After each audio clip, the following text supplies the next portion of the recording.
Hello, and thank you very much for this chance to talk with you. Thank you. Did you eat or sleep normally while you were in space? Well, sleeping is not normal because there is no bed.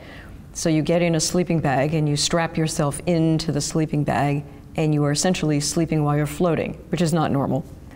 Eating, you don't sit down at a table with a plate and a knife and a fork. The food is dehydrated and freeze-dried. So you put water back in it and then you cut the top of the package off, and almost everybody eats all of their meals with just a spoon. So it's a little bit different than eating on the Earth. Going to space or coming back home? Oh, neither is better. I mean, going to space is the fulfillment of a lifelong dream. It's an exciting, thrilling, scary, amazing thing to do, and coming home means that's over for you. But it means you're back on the Earth with the things that you recognize and familiar with, and for people that have families, you're back at home with your family. So they're completely different. What did you miss the most while you were in space?